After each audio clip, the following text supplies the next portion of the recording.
Good evening everyone. चलिए आज एक इम्पॉर्टेंट टॉपिक शुरू करने जा रहे हैं, respiratory system in humans, class 11th।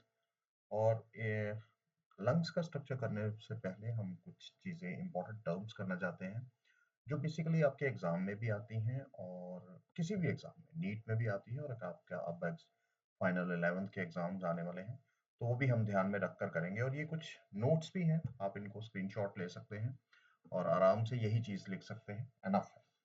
चलिए हम स्टार्ट करते हैं बिना टाइम वेस्ट किए हुए। First is tidal volume.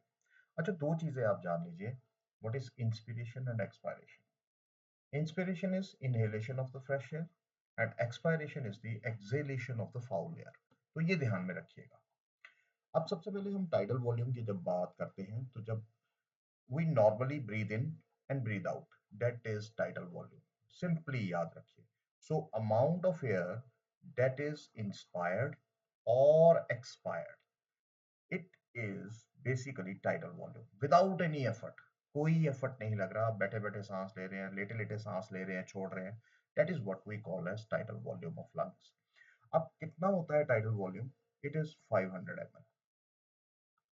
It is 500 ml। अब out of this 500 ml, 150 ml remains in the conducting zone, और हम उसे कहते हैं डेड एयर स्पेस।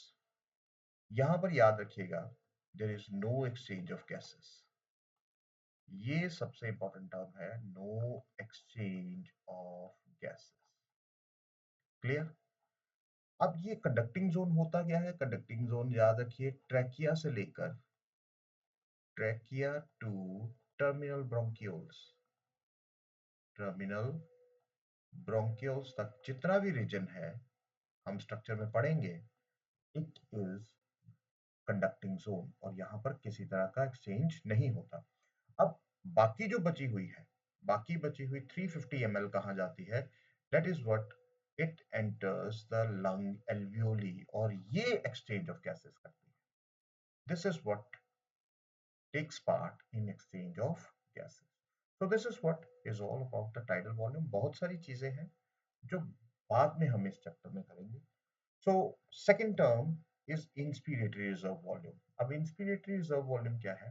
कि आप नॉर्मल इंस्पायर करते हैं, जैसे कि मैंने कहा, इनहेलेशन करते हैं, and then you inhale with extra effort.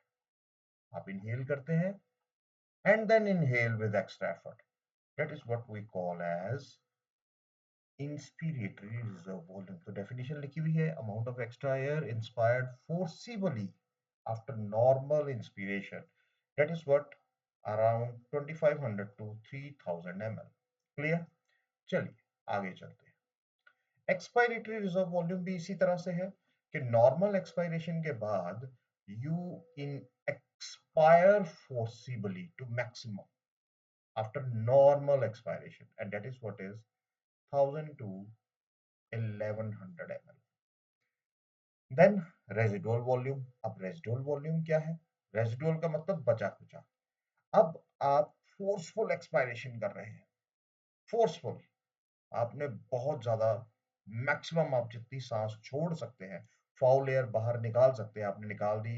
You empty your lungs, हम एम्प्टी तो नहीं कह सकते, उसमें कुछ एयर तो रहती ही रहती है, लेकिन आपने पूरी जान लगा के सांस छोड़ी है, अब आप सांस लेने को तैयार हैं। So still there is some amount of air left in the lungs after that very forceful expiration. So that is what we call as residual volume equals to 1100 to 1200 ml। तो ये ध्यान रखिएगा, some amount of air left in the lung after forceful expiration, exhalation, that is what we call residual volume। Inspiratory capacity. अब inspiratory capacity क्या है कि आपने normal expiration की, नॉर्मल सांस बाहर निकाली, सांस अंदर ले रहे हैं, पर अब ये इंस्पिरेटरी कैपेसिटी की बात है तो हम क्या कर रहे हैं कि नॉर्मली हमने सांस छोड़ी and then we inhale to maximum level, that is what we call inspiratory capacity of lungs। और ये किसके बराबर है? let us understood, it is equals to it is equals to your tidal volume and inspiratory reserve volume. अब मैं इसकी values नहीं दे रहा हूँ क्योंकि ये वैल्यूज आप कमेंट बॉक्स में जरूर दीजिएगा, इकट्ठी करके आप कैलकुलेट कीजिएगा कि कितना इंस्पिरेटरी कैपेसिटी आता है ना। इसी तरह से एक्सपायरेटरी कैपेसिटी क्या है? सो देखिए, आपने नॉर्मल इंस्पिरेशन की and then you expire to maximum level. देखिए, expire forcibly to maximum after normal inspiration, normal inhalation की टाइडल वॉल्यूम में, and then you expire to maximum level. That is what we call expiratory capacity, and it is equal to tidal volume and expiratory reserve volume. तो मैंने फिर से कहूंगा, comment box में मुझे इनकी वैल्यूज आप जरूर दें। Then functional residual capacity. अब फंक्शनल रेजिडुअल कैपेसिटी क्या होती है? देखिए, नॉर्मल एक्सपायरेशन के बाद कुछ एयर, नेचुरली बहुत सारी एयर रहती है, सो amount of air left in the lungs after normal expiration, ये समझने की बातें हैं और इसको आप क्रैम मत कीजिएगा, जस्ट अंडरस्टैंड। टाइडल वॉल्यूम अगर आपको समझ आया है तो टाइडल वॉल्यूम से आप समझने की कोशिश कीजिएगा, तो ये ध्यान जरूर रखिएगा।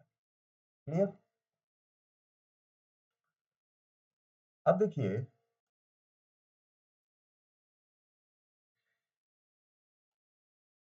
सॉरी ये कुछ गड़बड़ हो गई है, let me solve this, let me solve this, yes हो गया। अब उसके बाद हमने फंक्शनल रेजिडुअल कैपेसिटी की। नाउ अब आ जाती है वाइटल कैपेसिटी। अब वाइटल कैपेसिटी क्या है, चलिए देख लेते हैं। देखिए, वाइटल कैपेसिटी है कि अमाउंट ऑफ एयर इनहेल्ड और inspired with maximum effort and expired with maximum effort. आप कितनी सांस ले सकते हैं मैक्सिमम फोर्सिबली और कितनी सांस छोड़ सकते हैं, फाउल एयर बाहर निकाल सकते हैं, that is your vital capacity of lungs. जैसे हम लोम विलोम करते हैं या प्राणायाम करते हैं तो हम इस तरह से लॉन्ग ब्रीदिंग करते हैं, long inhalation and long exhalation to maximum level.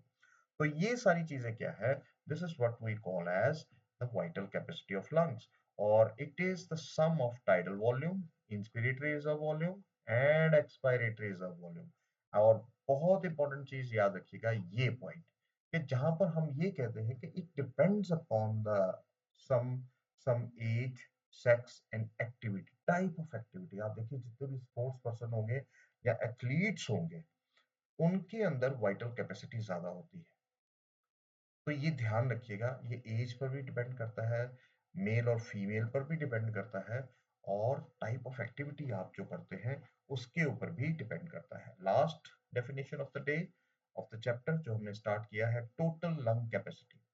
अब देखिए, you inhale to maximum level, and whatever the air you inhale in your lungs to maximum level, that is called total lung capacity. So definition यहाँ लिख डाली है मैंने इसीलिए, it is amount of air contained in the lungs after maximum inspiration and it is equal to vital capacity plus residual volume। तो ये जो आपकी कुछ टर्म्स हैं, जो कुछ वैल्यूज हैं, आपने जरूर याद रखनी है। जैसे ये वैल्यूज लगभग 5 से 5.5 लीटर के बीच में होती है। अब आप दोनों को जब प्लस करोगे, इन दोनों वैल्यूज को, वाइटल कैपेसिटी को, आपको ये वैल्यू मिल जाएगी। तो आई होप आपको ये पहला टॉपिक इस सीरीज का, जैसे मैंने अभी 12th की एक सीरीज खत्म की, इसी तरह से 11th की अब ये सीरीज चलेगी, एग्जाम आने वाले हैं। So thank you very much, do like and subscribe this channel, और कमेंट बॉक्स में ये वैल्यूज जरूर दीजिएगा। So thanks.